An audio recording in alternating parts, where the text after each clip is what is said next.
এই হাসিনা কুকুরের মাথার মধ্যে টুপি পড়াইছিল, এই নবীজির টুপি নবীজির সুন্নত, এই সুন্নতি টুপি কুকুরের মাথায় পড়াইছে আলেম ওলামাদেরকে অপমান করবার জন্য। এই জন্যই তো দেখা যায় পরিশেষে সবাই যখন কোণঠাসা, সবাই যখন দুর্বল, সবার যুদ্ধ যখন শেষ, আল্লাহর যুদ্ধ তখন শুরু। আল্লাহর যুদ্ধ যখন শুরু হয়ে যায়, হাসিনার আপন সন্তানদের মাধ্যমে আন্দোলন ঘটায়া আল্লাহ এদেরকে জুতা পিটা দিয়া দেশ ছাড়া করে। আরে কুকুর তো থাকার মতো মালিকের বাড়ির জায়গা পায়, শিয়াল তো থাকার মতো গর্ত খুঁজে পায়। এদের অবস্থা এমন হয়েছে, ওই যে শামসুদ্দিন মানিক চোরা, কত ধনী তোরা, এদের অবস্থা এমন হয়েছে থাকার মতো একটা কলা পাতাও খুঁজে পায় নাই, এই একটা বিছানাও খুঁজে পায় নাই, কলা পাতা মাত্র আইনা রাখছে আর ধরা খেয়ে গেছে। এই যুদ্ধ কার দিয়ে বলে? আল্লাহর যুদ্ধ। এই যুদ্ধ অন্য কারণ না। আলেমদেরকে তোরা জঙ্গি বলছস, এখন মানুষ তোদের নামের আগে পরে জঙ্গি বলে। আলেমদেরকে মানুষ তোরা যখন গ্রেফতার করছস, আলেমদেরকে দেখা মানুষ সালাম দিত, সালাম। আর বর্তমানে ইনুগো গ্রেফতার করে, সালমানে রহমানকে গ্রেফতার করে, ওই যে মানিক চোরারে গ্রেফতার করে, মানুষ দেখে সালাম দিব কি? এক একজনে গর্বিত হইয়া সুবহানাল্লাহ বইলা বইলা টয়লেটের স্যান্ডেল দিয়া বাড়ি যায়। ঠিক না বেঠিক? শামসুদ্দিন বিচারপতি মানিক চোরা যে ঘুষি মারছে না কত বলা, পলকে তো পাইলে পলকে পলকে পিটায়। এই অপমান কার পক্ষ থেকে? আলেমদের সম্মান কার পক্ষ থেকে? আল্লাহ ওয়ালাদের সম্মান কার পক্ষ থেকে? এই জন্য কখনো ওয়ালিদের বিরুদ্ধাচরণ করবেন কিনা বলেন? আপনি যত বড়ই নেতা হন, এই বিএনপির নেতারা আপনারাও কান করে খাড়া করে শুনে রাখেন। আপনারা আগামীতে ক্ষমতায় আসতে পারেন, আপনাদের জন্য দোয়া করি। কিন্তু একটা কথা মনে রাখবেন, ক্ষমতা পায়া ফেরাউন, নমরুদ, বুশ, হামান, কারুন, আবু জাহেল আর হাসিনার মতো আপনারাও যেন আলেমদেরকে ভুলে না যান, আপনারাও যেন আল্লাহকে ভুলে না যান। এই জন্য যাদের হাতেই ক্ষমতা আসবে, দোয়া করি আপনাদেরকে সুষ্ঠুভাবে পরিচালনা করার তৌফিক দান করুন। আমরা আওয়ামী লীগও চিনি, বিএনপিও চিনি, আমরা আগামীতে চাই উলামায়ে কেরামের বাংলাদেশ। কারা কারা আমার সাথে চান? আল্লাহু আকবার বলে আগামীতে আলেম নির্বাচন করলে উলামায়ে কেরামদেরকে চোখ বুজে ভোট দিবেন তো ইনশাআল্লাহ? আল্লাহ তুমি কবুল করো, বলি আমিন। মুহতারাম হাজিরিন, আমি কারো বিরোধিতা করতেছি না। যারা আলেমদের বিরুদ্ধে, আমরা তার বিরুদ্ধে। আওয়ামী লীগ আলেমের বিরোধিতা করছে তো আমরা তার বিরুদ্ধে। যদি ভবিষ্যতে বিএনপি, জামাত, চরমনাই, হেফাজত, খেলাফত কেউ আলেমের বিরোধিতা করে, আমরাও তাদের বিরুদ্ধে। ঠিক না ভাই? ঠিক। মুহতারাম হাজিরিন, তো বলতেছিলাম, এই যে ওলিদের ব্যাপারে রহমতের বার্তা দিয়ে গেলেন, হাসিনা এই অবস্থা হয়, এটা আল্লাহর যুদ্ধ। হাসিনাদের সাথে এখন আল্লাহর যুদ্ধ চলতেছে। ওরা কিন্তু ভালো নাই, জানেননি? ওরা কিন্তু এখন ভালো নাই। বিভিন্ন ভাবে ষড়যন্ত্র, কেমনে বাংলাদেশে চট করে ঢুকা যায়, তুমি চট করে ঢুকবা, আমরা চট করে তোমার জবাই করবো। ঠিক না ঠিক? কারণ জঙ্গিরে কি করতে হয়? আমাকে জঙ্গি কইছে এতদিন, তোমরা জঙ্গি, রাষ্ট্রীয় ভাবে ঘোষণা হয়েছে তোমরা জঙ্গি, তোমাদেরকে আমরা এই বাংলার মাটিতে দেখতে চাই না। তোমরা যে জায়গায় আছো অনেক ভালো আছো, সুখে থাকলে ভূতে কিলায়, একবার আসো না বাংলাদেশে, অবস্থা কি করে জনগণ তোমাদেরকে। আল্লাহ হেফাজত করুক, বলি আমি। এই যে ওদের সাথে যুদ্ধ করেন কে? পরিণাম কি? কি কারণে করে? কি কারণে করে এই যুদ্ধটা? কি কারণে করতেছে? ওলিদের সাথে দুশ্মনির কারণে। জোরে বলেন, কিসের কারণে? এই যে সুসংবাদ, ওলিদের সাথে দুশ্মনি করলে যুদ্ধ করবেন আল্লাহ, 1450 বছর আগে এই সুসংবাদ দিয়ে গেলেন কে? নাম বলেন তার? হুজুর আকরাম সাল্লাল্লাহু আলাইহি ওয়াসাল্লাম। তাহলে বোঝা গেল আমার নবীজি মুত্তাকি ওলিদের ব্যাপারেও রহমতের বার্তা দিয়ে গেছেন। জোরে কোন আলহামদুলিল্লাহ। আমার নবী জগৎবাসীর জন্য রহমত। আলোচনা চলতেছে, মূল হেডলাইন, আমার নবী কিসের জন্য রহমত? জগৎবাসীর জন্য রহমত। এরপরে দ্বিতীয় ধাপের কথা, জগৎবাসীর মাঝে মানুষ আছে, আমার নবী মানুষদের জন্য কিভাবে রহমত, এটাই ব্যাখ্যা করে করে হাদিস দিয়ে, দলিল দিয়ে আপনাদেরকে বোঝানোর চেষ্টা করতেছি যে আমার নবী জগৎবাসীর মানুষদের জন্য কিভাবে রহমত। কয় প্রকার মানুষ গেল? কয় প্রকার শ্রেণী গেল? 3 প্রকার। 4 নাম্বার, মুত্তাকি হইতে পারে নাই কিন্তু মুমিন হইছে। কি হইছে? মুমিন আর মুত্তাকি এক না। মুমিন আলাদা, মুত্তাকি আলাদা। মুত্তাকির ভিতরে মুমিনও আছে, মুত্তাকি দুটো গুণ আছে। মুমিন শুধু মুমিন, মুত্তাকি হইতে পারে না। এজন্যই আল্লাহ কোরআনে আদেশ দেয়, আউযু বিল্লাহি মিনাশ শাইতানির রাজীম, ইয়া আইয়ুহাল্লাযীনা আমানু, হে ঈমানদার বান্দারা, হে মুমিন বান্দারা, ইত্তাকুল্লাহ, মানে আল্লাহকে ভয় করো, মুত্তাকি হও। তার মানে বুঝা গেল মুমিন আলাদা, মুত্তাকি আলাদা। হুজুর তাহলে মুমিন কাকে বলা হয়, মুত্তাকি কাকে বলা হয়, এটা আমাদেরকে বুঝায় দেন। বলে এটা নিয়ে লম্বা বয়ান আছে ইনশাআল্লাহ, আল্লাহ কখনো তৌফিক দিলে আপনাদেরকে বলবো। আজকে শুধু এতটুকু বুঝে রাখেন, মুমিনকে ঈমান আনছে আল্লাহর উপর, ঈমান আনছে কোরআনের উপর, ঈমান আনছে রাসূলের উপর, ইসলামের সমস্ত বিধিবিধানের উপর ঈমান এনেছে এবং সেগুলার মানে ৫ ওয়াক্ত নামাজ পড়ে, এই ব্যক্তিটা কি মুমিন। এই মুমিনের জন্য নবীজি রহমত। কিভাবে রহমত? নবীজি হাদিসের মধ্যে বলেন, হযরত আব্দুল্লাহ ইবনে ওমর রাদিয়াল্লাহু তাআলা আনহু হাদিসটা বর্ণনা করেন।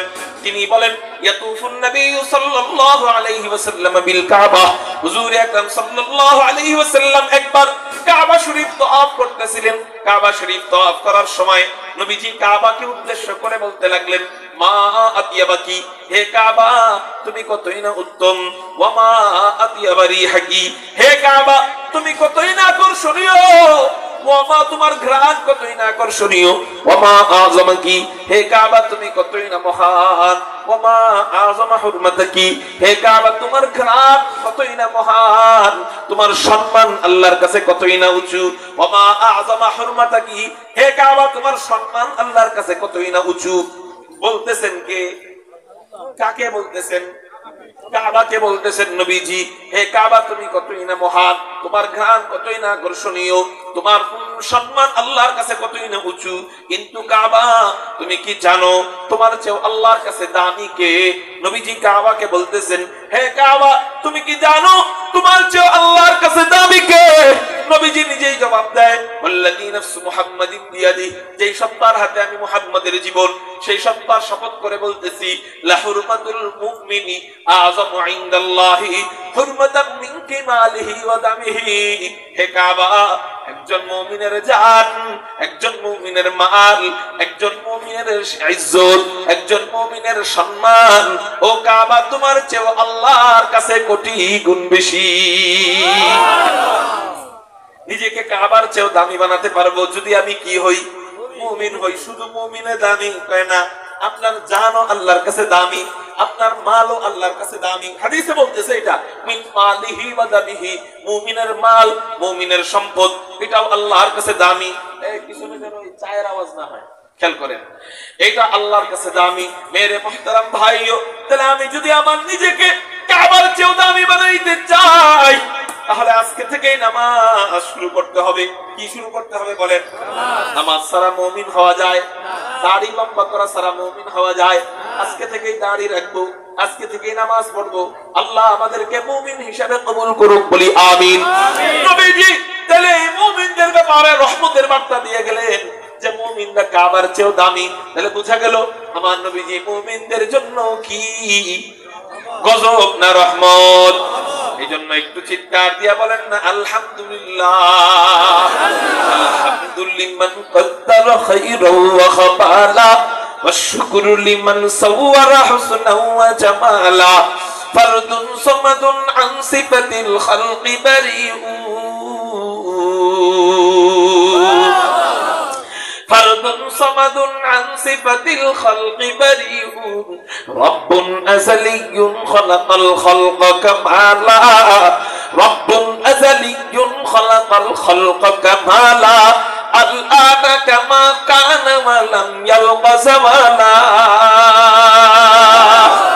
আল-আনা কামা কানা ওয়া লাম ইয়ালকা জামালা লা শিবহা ওয়া লা মিসলা ওয়া লা আম্মা ওয়া ক্বালা লা শিবহা ওয়া লা মিসলা ওয়া লা আম্মা ওয়া ক্বালা मैं ढूंढ रहा कहाँ है दरबार इलाही मैं ढूंढ रहा कहाँ है दरबार इलाही मोहब्बत में तेरा दम बदम रखना है मौला मोहब्बत में तेरा दम बदम रखना है मौला मोहब्बत में तेरा दम बदम रखना है मौला तेरा नाम मजीना है तेरे नाम में मरना हमें तो दोस्त बना ले हमें तो मस्ती बना दे हमें तो दोस्त बना ले हमें तू मस्ती बना दे, हमें तू प्यार बना ले, हमें तू यार बना ले, हमें तू प्यार बना ले, हमें तू यार बना ले। तू खुदा बंद यमीनी, तू खुदा बंद शिमाली, तू खुदा बंद यमीनी, तू खुदा बंद शिमाली, तू खुदा बंद अराती, तू खुदा बंद समावी, तू खुदा बंद अराती, तू खुदा बंद समावी, तू खुदा मालिक फिरदौस, खुदा खालिक तू ना, तू खुदा मालिक फिरदौस, खुदा खालिक तू ना। तू न फरमानो के रहमान, तू गुनहगारों के गफ्फार, तू न फरमानो के रहमान, तू गुनहगारों के गफ्फार। कारो जबान যেন বন্ধ থাকে না, চিৎকার দিয়া বলি না আল্লাহু আকবার। এরে মুহতারাম ভাইও, তো বলতেছিলাম মুমিনদের জন্য আমার নবী রহমত। এবার আসেন মানুষদের মধ্যে 5 নম্বর শ্রেণী, জোরে বলেন কারা? 5 নম্বর শ্রেণী তারা কারা? বলে উলামায়ে কেরাম, জোরে বলেন কারা? ওরা একটু আগে গেছিল মুত্তাকিদের ব্যাপারে। আল্লাহওয়ালা, আল্লাহওয়ালা মুত্তাকি আলেম ছাড়াও হইতে পারে। আলেম নয়, একজন মুচি সে কি হইতে পারে? মুত্তাকি হইতে পারে, আল্লাহওয়ালা হইতে পারে। কিন্তু আলেম এখন 5 নম্বরটা, এটা হলো আলেম। জোরে বলেন কারা? আলেম। আমার নবীজি আলেমদের জন্য কিভাবে রহমত, আলেমদের ব্যাপারে এত রহমতের হাদিস আছে, শুধু হাদিসগুলো যদি বলি সারা রাত চলে যাবে। এইজন্য আলেমদের ব্যাপারে একটা হাদিস বলবো, যারা বুঝার তারা বুঝে নেবেন। নবীজি আলেমদের ব্যাপারে বলেন, ক্বালা রাসূলুল্লাহ সাল্লাল্লাহু আলাইহি ওয়াসাল্লাম ইশফাউ ইয়াউমুল কিয়ামাতি সালাসাতুন। নবীজি বলেন হাসরের ময়দানে আমাকে সুপারিশের অনুমতি দেওয়ার পর আল্লাহ আরো 3 প্রকার ব্যক্তিকে সুপারিশের অনুমতি দিবেন। কয় প্রকার রে? 3 প্রকার। এই 3 প্রকার কারা? নবীজি বলেন আল আম্বিয়া, আমি ব্যতীত অন্যান্য নবীদেরকেও পরবর্তীতে সুপারিশের অনুমতি দেওয়া হবে। 2 নাম্বার সুন্নাল উলামা, নবীজি বলেন আল্লাহ পাক রব্বুল আলামিন উম্মতের আলেম যারা, আলেমদেরকে সুপারিশের অনুমতি দিবেন। 3 নাম্বার সুম্মা শুহাদা, আল্লাহর রাস্তায় জিহাদ করে যারা শহীদ হয়ে গেছে, এই শহীদদেরকে আল্লাহ সুপারিশের অনুমতি দিয়ে দিবে। তাহলে এই 3 প্রকার ব্যক্তির মাঝের ব্যক্তি কারা? উলামায়ে কেরামরা জোরে বলেন কারা? আলেমরা আমাদের জন্য সুপারিশ করবে।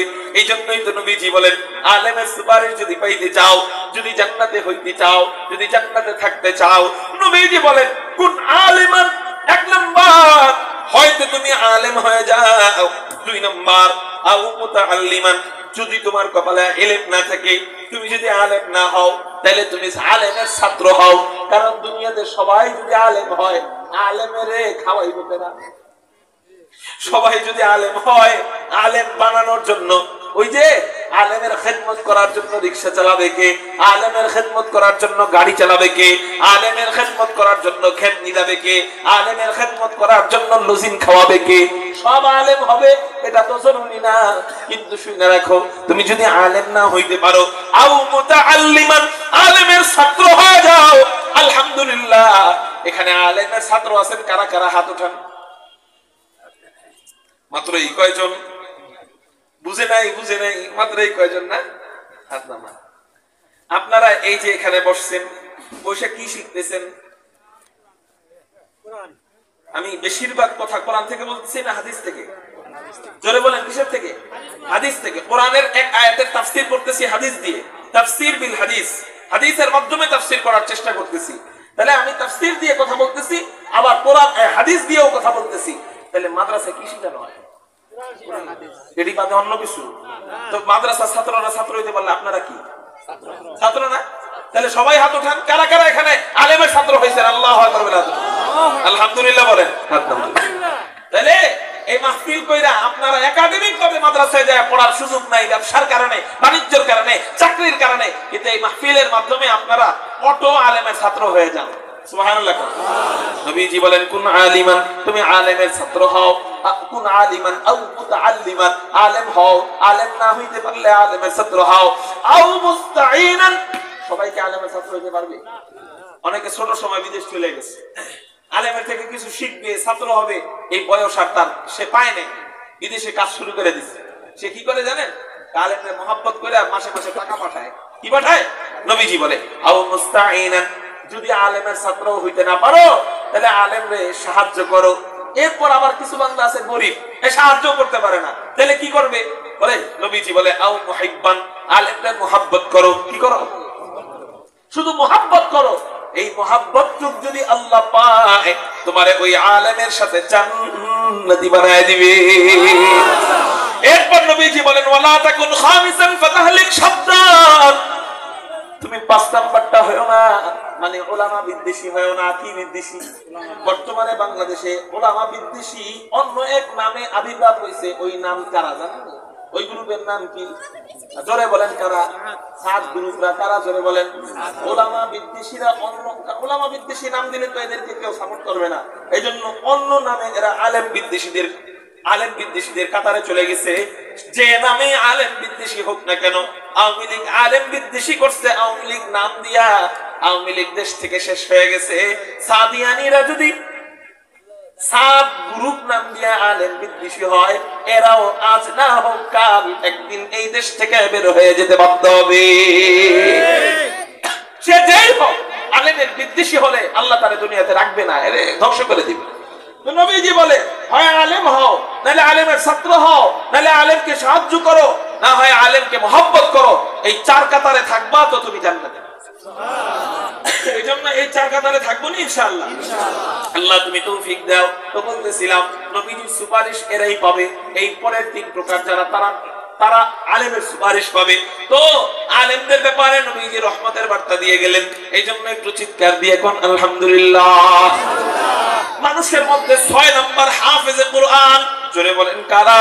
হাফেজদের জন্য আমার নবীজি কিভাবে রহমত। নবীজি হাদিসের মধ্যে বলেন মান করাআল কুরআন ফাস্তাযহারাহু ফাআহাল্লা হালালাহু ওয়া হারামা হারামাহু আদখালাহু আল্লাহুল জান্নাহ ওয়া শাফাআহু ফি আশরাতিন মিন আহলি বাইতিহি ওয়া ওয়াজাবাত লাহুমুন নার। নবীজি বলেন কোন ব্যক্তি যদি কুরআনুল কারীমের হাফেজ হয়, হালাল হারাম মাইনা চলে, এই ব্যক্তিকে আল্লাহ আদখালাহুল্লাহুল জান্নাহ, আল্লাহ ওই হাফেজকে জান্নাতে ঢুকাবেন। শুধু জান্নাতে ঢুকাবেন তাই নয়, ওই হাফেজকে আল্লাহ বলবে যা ওয়াশাফাহু ফি আশরাতিন মিন আহলি বাইতিহি ক্বাদ ওয়াজাবাত লাহুমুন নার। আল্লাহ ওই হাফেজকে বলবে যা তোর পরিবার থেকে যারা জাহান্নামে চলে গেছে এমন 10 জনকে সুপারিশ করে জান্নাতে নিয়ে যা। চিৎকার দিয়ে বলেন না সুবহানাল্লাহ। ওই হাফেজ 10 জনকে সুপারিশ করে জান্নাতে নিয়ে যাবে। ওই দৃশ্য কেমন হবে ওটা আসলে বুঝানো যাবে না, তারপরেও একটু বলি। মনে করেন আপনি বাবা, একজন সন্তানকে কি বানাইছেন? হাফেজ বানাইছেন। কথার কথা, মনে করেন আপনার কোন আমল আল্লাহ কবুল করলেন না, কোন হজ কবুল করলেন না, কোন যাকাত কবুল করলেন না, কোন নামাজ কবুল করলেন না। হুজুর এতগুলা কবুল হবে না, এটা আবার সম্ভব নাকি? হয় নামাজ কবুল না হয় নামাজ কবুল হবে, নামাজ যদি কবুল না হয় তাহলে নাইলে রোজা কবুল হবে, রোজা যদি কবুল না হয় তাহলে যাকাত কবুল হবে, যাকাত যদি কবুল না হয় তাহলে অন্যটা কবুল হবে, ওইটা যদি কবুল না হয় তাহলে কুরবানি কবুল হবে। এরকম ইসলামে একটা কবুল না হইলে হয়তো আরেকটা হবে। এরকমই তো না না না, ইসলামের সমস্ত আমল মওকুফ, সমস্ত আমল মুখাপেক্ষী নামাজের উপরে। কিসের উপর? কারো যদি নামাজ কবুল না হয় তার হজ কবুল হবে না, কারো যদি নামাজ সহি শুদ্ধ না থাকে তার যাকাত কবুল হবে না, তার ভালো কোনো কাজ কবুল হবে না। এই নামাজ আবার মওকুফ কয়েকটা আমলের উপরে, এই নামাজ আবার মুখাপেক্ষী কয়েকটা আমলের উপরে। যেমন একটা আমল যদি কারো তেলাওয়াত সহি না থাকে তার নামাজ হবে না। আরেকটা আমল যদি কারো শরীর পাক, কাপড় পাক, নামাজের জায়গা পাক না থাকে তার নামাজ কবুল হবে না। আরেকটা আমল যদি তার পেটের মধ্যে হারাম মাল থাকে তো তার নামাজ কবুল হবে না। তাহলে বোঝা গেল এই 3টা কারণ যদি আপনার ভিতরে থাকে, অথবা 3টার যে কোনো একটা কারণ আছে, অর্থাৎ আপনি তেলাওয়াত সহি শুদ্ধ করে পারেন না, তেলাওয়াত না পারার কারণে আপনার নামাজ কবুল হয় নাই, নামাজ কবুল না হওয়ার কারণে আপনার রোজাও আল্লাহর কাছে কবুল হবে না, হজও কবুল হবে না, আপনার যাকাতও কবুল হবে না। এটা হাদিস থেকে বলতেছি। বলতেছি, নামাজ কবুল না হইলে তার কোনো নিজের দোয়াও কবুল হবে না, আর জন্য অন্য কেউ দোয়া করলে সেটাও কবুল হবে না। তাহলে মূল ইসলামের মধ্যে ঈমানের পরে সবচেয়ে গুরুত্বপূর্ণ আমল কোনটা? নামাজ। এই জন্য নামাজই হবে তো ইনশাআল্লাহ। এখন আপনার কোনো না কোনো কারণে নামাজ কবুল হয় নাই, হয়তো আপনি সুদ খাইতেন এই জন্য নামাজ কবুল হয় নাই, অথবা আপনি নাপাক কাপড় দিয়ে নামাজ পড়তেন এই জন্য নামাজ কবুল হয় নাই, অথবা আপনি তেলাওয়াত সহি ছিল না, আপনি নিজে বুঝতে পারেন নাই, হুজুররা বুঝে আপনার তেলাওয়াত সহি নাই, এই জন্য নামাজ কবুল হয় নাই। নামাজ কবুল না হইলে সব আমল থাকছে না গেছে? সব আমল গেছে। নবীজি বলেন, কোন কারণে যদি আপনার নামাজ কবুল না হয়, কোন কারণে যদি আপনার হজ কবুল না হয়, কোন কারণে যদি আপনার যাকাত কবুল না হয়, কোন কারণে যদি আপনার রোজা কবুল না হয়, আল্লাহ আপনারে জান্নাত দিব না জাহান্নাম দিব? জাহান্নামে দিব। এখন মনে করেন ওই জাহান্নামের কাতারে আপনি পড়ে গেছেন, আপনার কিছুই কবুল হয় নাই, আপনাকে জাহান্নামের দিকে নিয়ে গেছে, অথবা কবুল হইছে কিন্তু আপনারা জাহান্নামের শাস্তি ভোগ করায়া এরপর ওই কবুলের ফলাফল দিবে। ওই এরপর কবুলের কি দিবে? বদের পাল্লা ভারী হয়ে গেল, নেকের পাল্লা হালকা হয়ে গেল, তখন আপনি জান্নাতি নাকি জাহান্নামী? জাহান্নামী। মনে করেন আপনি জাহান্নামী হয়ে গেছেন, আপনাকে নেওয়া যখন শুরু করছে, আপনি হাত পা নাড়ায় কান্না আরম্ভ করছেন, হাত পা নাড়ানোটা ফেরেশতাদের কাছে ভালো লাগে না, এই জন্য আপনার হাতের মধ্যে আগুনের শিকল পেঁচায় দিছে। এবার আপনি পা নাড়ানো আরম্ভ করছেন, পা যেন নাড়াইতে না পারেন এই জন্য পায়ের মধ্যে আগুনের বেড়ি পড়ায় দিছে। এবার আপনি কাঁধ নাড়ানো আরম্ভ করছেন, এটাও যেন নাড়াইতে না পারেন এই জন্য গলার মধ্যে আগুনের শিকল পড়ায় দেওয়া হয়েছে। এখন হাতও নাড়াইতে পারেন না, পাও নাড়াইতে পারেন না, গলাও নাড়াইতে পারেন না, শুধু চিৎকার করতে পারেন যে কে আছো? ও হাসরবাসীরা তাকায় দেখো, আমারে জাহান্নামে নিয়ে যাইতেছে। আপনি আপনার মারে বলবেন, আম্মা এই যে তাকায় দেখো আমারে জাহান্নামে নিয়ে যাইতেছে, কয়েকটা নেকি দাও, আমারে জান্নাতে নিয়ে যাবে আল্লাহ। কয়েকটা নেকির বিনিময় আল্লাহ আমারে জান্নাত দিয়ে দিবে। মা বলবে, আমি তোরে চিনি না। ইয়াউমা ইয়াফিরুল মারউ মিন আখি ওয়া উম্মিহি ওয়া আবি ওয়া সাহিবাতিহি ওয়া বানি। ভাই বলবে, তুই কে? আমি তোরে চিনি না। মা বলবে, তুমি কে? আমি তোমারে চিনি না। সবাই বলবে, তোমাকে চিনি না। ওই বান্দা যখন চিৎকার করতে থাকবে, যার সাথেই দেখা হবে তারে বলবে, ভাই আমার একটু বাঁচাও, আমার একটু নেকি দাও, আমার একটু বাঁচাও, আমার ব্যাপারে একটু সুপারিশ করবো। এইটাতেই তো ফেরেশতারা বিরক্ত হয়। এতক্ষণ পর্যন্ত হাত পা গলা বাইদা রাখছিল, এখন পেরাক, আগুনের পেরাক দিয়ে তার জিহ্বাটা বাইদা দিবে। এখন জিহ্বা দিয়ে আবার কোনো সাউন্ড বের হবে না, জিহ্বা দিয়েও কোনো কথা বের হবে না, শুধু চোখ দিয়ে ইশারা করতে পারবে। কি দিয়ে? জাহান্নামী বান্দা শুধু কি দিয়ে ইশারা করবে? চোখ দিয়ে ইশারা করবে। ফেরেশতারা এটা যখন টের পাবে তখন চোখ দিয়ে আর ইশারা করতে পারবে না। কেন? বলে আগুনের রড, আগুনের পেরা চোখের মধ্যে পেরাকগুলো ঢুকায়া রাখবে। এখন আর চোখ দিয়ে ইশারা করার কোনো ক্ষমতা নাই, নির্জীব বস্তুর মতো সে পড়ে থাকবে। ওই অবস্থায় ফেরেশতারা তাকে টানবে, টাইনা টাইনা জাহান্নামের সামনে দাঁড় করাবে। এই যে ফেরেশতারা আগুনগুলা বাড়াইতে থাকবে, আপনাকে জাহান্নামে ফেলানোর জন্য জাহান্নামের দরজাটা খোলা হবে, আগুনগুলা বাড়ানো হবে। দুনিয়ার চেয়ে বড় বড় সাপগুলা আপনাকে খাওয়ার জন্য হা করবে। ফেরেশতারা গুর্জটা উঁচা করবে আপনাকে কি দেওয়ার জন্য? বাড়ি দেওয়ার জন্য। বিচ্ছুগুলা চোখ বড় বড় করবে আপনাকে মুখে নেওয়ার জন্য। আপনার পিছনে যেই ফেরেশতা দাঁড়ায় রয়েছে, ওই ফেরেশতা আস্তে আস্তে পাটা পিছনে নিবে। কেন? বলে ফুটবলে লাথি দেওয়ার আগে যে ফুটবলে লাথি দেয় সে পাটা আগে কি নেয়? পিছনের দিকে নেয়। যেই মাত্র লাথি মারবে, এমন মুহূর্তে আপনি ধইরা নিছেন যে আপনি নিশ্চিত এখনই জাহান্নামে পড়ে যাবেন। এমন মুহূর্তে একজন আপনার হাত ধরে বলবে, বাবা রে, আমি তোমারে কতক্ষণ ধরে খুঁজতেছিলাম, মাত্র তোমারে পাইলাম। ও বাবা, আমি কে জানোনি? বাবা তো দেখেও না, কেমনে বুঝবে কে? বলতেছে তুমি কে, ইশারায় বুঝায় তুমি কে। ওই সন্তান বলে, বাবা তুমি যতই বড় গুনাহগার হও, আমারে কষ্ট করে তুমি হাফেজ বানাইছিলা, আল্লাহ ওই দিক দিয়ে তোমারে পাঠাইছে জাহান্নামে ঢুকায় দেওয়ার জন্য, আর আমারে পাঠাইছে ওইখান থেকে তোমারে বাঁচায়া জান্নাতি বানানোর জন্য। ওই বাচ্চাটা সব ফেরেশতাদের মাঝখান দিয়া থাপা দিয়া নিজের বাপ মারে টাইনাই না আল্লাহর কাছে সুপারিশ করে জান্নাতি বানায় দিবে।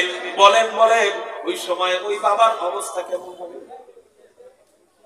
যে নিশ্চিত ধরে নিছে জাহান্নামে। আরে জাহান্নামের কথা দূরেই রাখেন, একজনের ফাঁসির আসামি রশির ভিতরে গলা ঢুকাবে, এমন মুহূর্তে সরকার কইছে ওরে মাফ করে দিলাম, তখন কেমন লাগবে? এই আনন্দ কি সে ছাড়া আর কেউ বুঝবে? জাহান্নাম থেকে বাইচা যখন জান্নাতের দিকে হাফেজ বাচ্চাটা নিয়ে যাবে, আলেম বাচ্চাটা নিয়ে যাবে, এই যে আনন্দ, এই আনন্দটা কি আপনার ইঞ্জিনিয়ার বাপরা বুঝবে? ডাক্তারের বাপরা বুঝবে? বুঝবে না। তাহলে যদি আমি সেই আনন্দ বুঝতে চাই, যদি কোনো কারণে আটকায় যায়, আমার আলেম সন্তান আমার ব্যাপারে সুপারিশ করবে, আমার হাফেজ সন্তান আমার ব্যাপারে সুপারিশ করবে, যদি আমি এটা চাই, তাহলে কমপক্ষে একটা সন্তানকে আমার হাফেজ বানাইতেই হবে। কে কে রাজি আছেন আমাদের বংশধর থেকে একজন সন্তান হাফেজ আলেম বানাবো? আল্লাহু আকবার বলে দুই হাত। পাক্কা ওয়াদা ইনশাআল্লাহ। হাত নামান। মুরব্বিরা, আপনাদের সন্তান বড় হয়ে গেছে, পড়াইবেন কবে? পড়ানোর বয়স তো শেষ। মুরব্বিরা সন্তানদেরকে ওসিয়ত করবেন যেন তারা তাদের সন্তানকে, মানে আপনার নাতিদেরকে যেন মাদ্রাসায় পড়ায়। রাজি আছেন ইনশাআল্লাহ? তাহলে ওই একজন সুপারিশকারী রেখে গেলে, আপনি কোনো কারণে আটকায় গেলে, ওই সুপারিশকারীর বরকতে আপনি জান্নাতি। আল্লাহ কবুল করুক বলি আমিন। তাহলে হাফেজদের জন্য আমার নবীর রহমত। জোরে বলেন সুবহানাল্লাহ।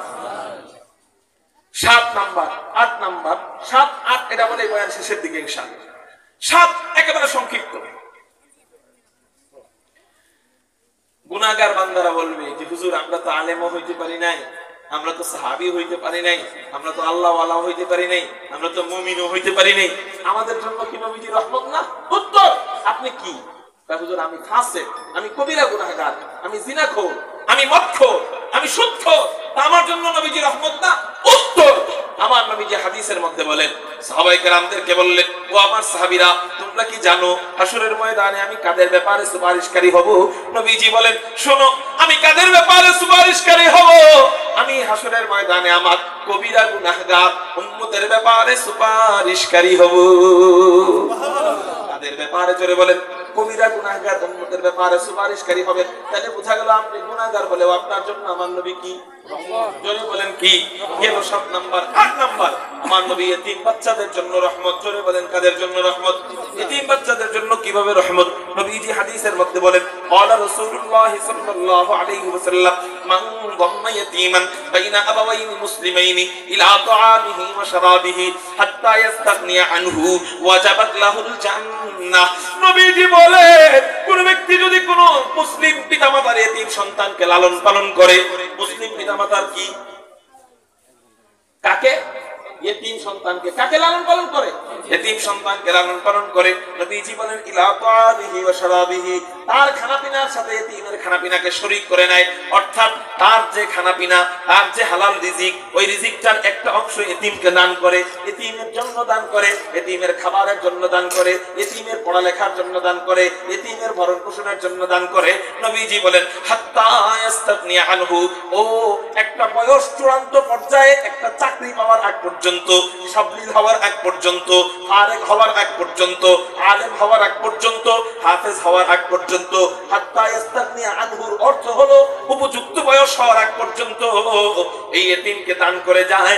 নবীজি বলেন, ওয়াজাবাত লাহুল জান্নাহ, আল্লাহ তার জন্য জান্নাত রেখে দিবেন। বিষয়টা এমন নয়, আল্লাহ তার জন্য এতিমকে ভরণ পোষণ করার সাথে সাথে আল্লাহ ওই ব্যক্তির জন্য জান্নাতকে ওয়াজিব করে দিবে। জান্নাতকে ওয়াজিব করে দিবে। অথচ আমাদের অবস্থা এমন, আমাদের তো উচিত ছিল এই হাদিসের ওয়াফার পাওয়ার জন্য নিজ দায়িত্বে আমাদের এতিমখানা খোলার, সরকারি দায়িত্বে এতিমখানা খোলার, গ্রামের দায়িত্বে এতিমখানা খোলার। আমরা তো খুলি না, বরং মাদ্রাসার হুজুররা যদি আমাদের এই কাজটা করে দেয়, আমরা তাদেরকে সাধুবাদ জানাবো তো দূরে থাক, তাদেরকে হেল্প করবো তো দূরে থাক। অবস্থা এমন হয়, মাদ্রাসার হুজুররা যখন আমাদের কাছে এতিমদের ভরণ পোষণের জন্য হাত পাতে, তখন আমরা ওই হাতটাকে ভিক্ষুকের হাতের নজরে দেখি। কোন নজরে দেখি? ভিক্ষুক আপনার কাছে টাকা চাইলে আপনি যেমন বিরক্ত হন, মাদ্রাসার হুজুর এতিমের জন্য যখন চায়, আপনার চেহারা ওই জন্য ওই রকম বিরক্ত হয়। এই জন্য আপনাদেরকে একটা কথা বলি, আপনারা বিরক্ত হলেও আপনাদের কাছে চাবো, না হলেও চাবো। কেন চাবো? আমার লাভে নয়, আপনার লাভে চাবো। কার লাভে? হুজুর আমার আবার লাভ কেমনে? শুনেন তাহলে। কওমি মাদ্রাসার মূলনীতির মধ্যে লেখা আছে, সরকারের পক্ষ থেকে কোনো টাকা নেওয়া যাবে, সরকারের কাছে কোনো অনুদান মাদ্রাসার জন্য চাওয়া যাবে না। কওমি মাদ্রাসার মূলনীতিতে এটা লেখা। যদি কেউ এই মূলনীতির বাইরে যায়, তার মাদ্রাসা কওমি মাদ্রাসা আর থাকে না, সেটা সরকারি মাদ্রাসা হয়ে যাবে, আলিয়া মাদ্রাসা হয়ে যাবে। একই মূলনীতির মধ্যে লেখা যে কওমি মাদ্রাসা সরকারের কাছে টাকা চাইতে পারবে না, আবার তার নিচেই লেখা কওমি মাদ্রাসা ব্যক্তিগত কারো কাছে টাকা চাইতে পারবে।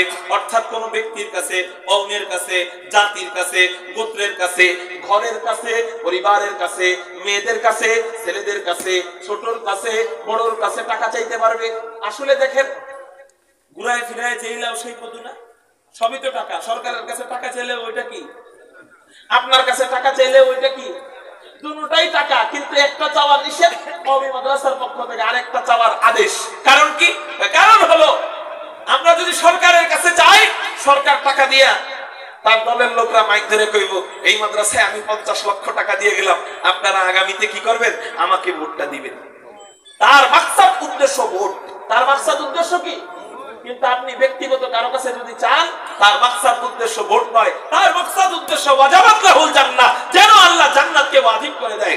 এজন্যই তো পটিয়ার মুহতামিম সাহেব, সাবেক মুহতামিম সাহেব রাহমাতুল্লাহ আলাইহির কাছে একজন যায় বলছে, হযরত আপনার বিশাল বড় ভবন লাগবে বলে। হুজুর বলতেছে, হ্যাঁ ভবন লাগবে। এই ভবনের পুরো টাকা আমি দিয়ে দিব, পুরো টাকা আমি দিয়ে দিব। হুজুর বলতেছে, না পুরো টাকা আপনার দেওয়ার দরকার নাই, আপনি অর্ধেক দেন। কেন? আজীব অবস্থা।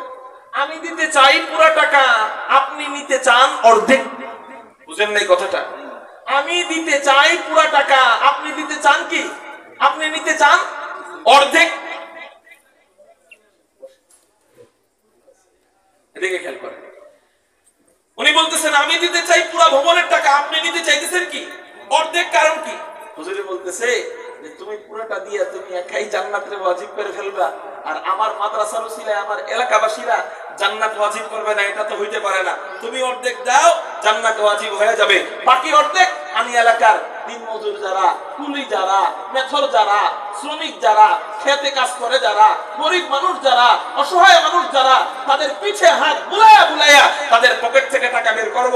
যদিও তারা আমাদের দিকে ভিক্ষুকের নজরে তাকাবে, তারপরেও তার পকেট থেকে আমরা টাকা বের করে করে তাদের জন্য জান্নাতের পথকে সহজ করে দিব। তুমি অর্ধেক দাও, পুরোটা দেওয়ার দরকার নাই, বাকিদের থেকে আমি নিয়ে তাদেরকে জান্নাতি বানানোর ব্যবস্থা করব। এই হলো কওমি মাদ্রাসা। আপনারা আমাদের দিকে খারাপ নজরে তাকাইলেও আমরা আপনাদের কাছে বারবার চাই। কেন? বলে আমাদের লাভে না। আল্লাহর কসম করে বলি, আপনি না দিলেও মাদ্রাসা যেমনে চলছে অমনি চলবে। আপনি দিলেও মাদ্রাসা চলবে, না দিলেও। কোন বছর একটু না দিয়ে দেখেন তো, আয় ব্যয়ের হিসাব তো আপনাদের কাছে আছেই। এই আয় ব্যয়ের হিসাবের সময় দেখেন, তাদের কাছে জিজ্ঞাসা কইরা যে হুজুর আমি তো এই বছর 1 লাখ দেই নাই, এই বছর কি 1 লাখ কম আসছে না? দেখবেন না আগের বছরের মতোই হয়ে গেছে। এটা আল্লাহর পক্ষ থেকে হয়। এইজন্য ভাই, এতিমদের সাথে স্বতঃস্ফূর্তভাবে যে থাকে না, সে জান্নাতি বান্দার বৈশিষ্ট্য ঢুকাইতে পারে নাই। আর এতিমের জন্য চাওয়া হলে স্বতঃস্ফূর্তভাবে যে শরীক হয়, সে কোন বান্দার বৈশিষ্ট্য? জান্নাতি বান্দার বৈশিষ্ট্য।